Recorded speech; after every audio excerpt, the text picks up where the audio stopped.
Very sad everyone encyclopaedia sports নিউজের মাধ্যমে এক বিস্ময়কর তথ্য ভেসে এলো। রিয়াল মাদ্রিদের নিষিদ্ধ ব্যালন ডি'র।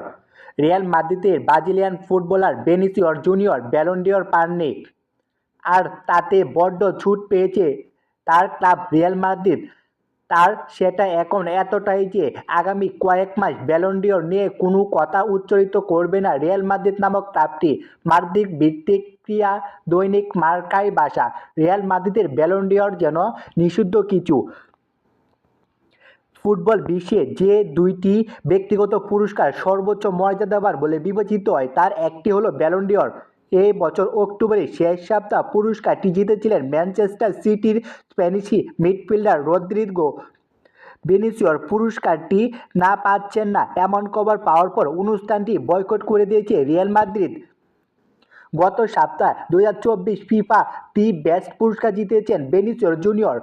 কাতারে দোহায় আন্তঃমহাদেশীয় কাপ খেলতে গিয়েছেন রিয়াল মাদ্রিদ। সেখানে আয়োজিত ফিফা দ্য বেস্ট অনুষ্ঠানে অংশ নেয় ক্লাবটি। পুরস্কারটি জেতার নিজের উচ্ছ্বাস প্রকাশ করেননি ভিনি। তাকে টেনে নামানোর অপচেষ্টা করা হয়েছে এই কথা উল্লেখ করেন ভিনিসিয়াস জুনিয়র। তাই আন্তঃমহাদেশীয় কাপে নিজের পুরস্কার উৎসাহিত করে প্রকাশ করেননি ভিনিসিয়াস জুনিয়র।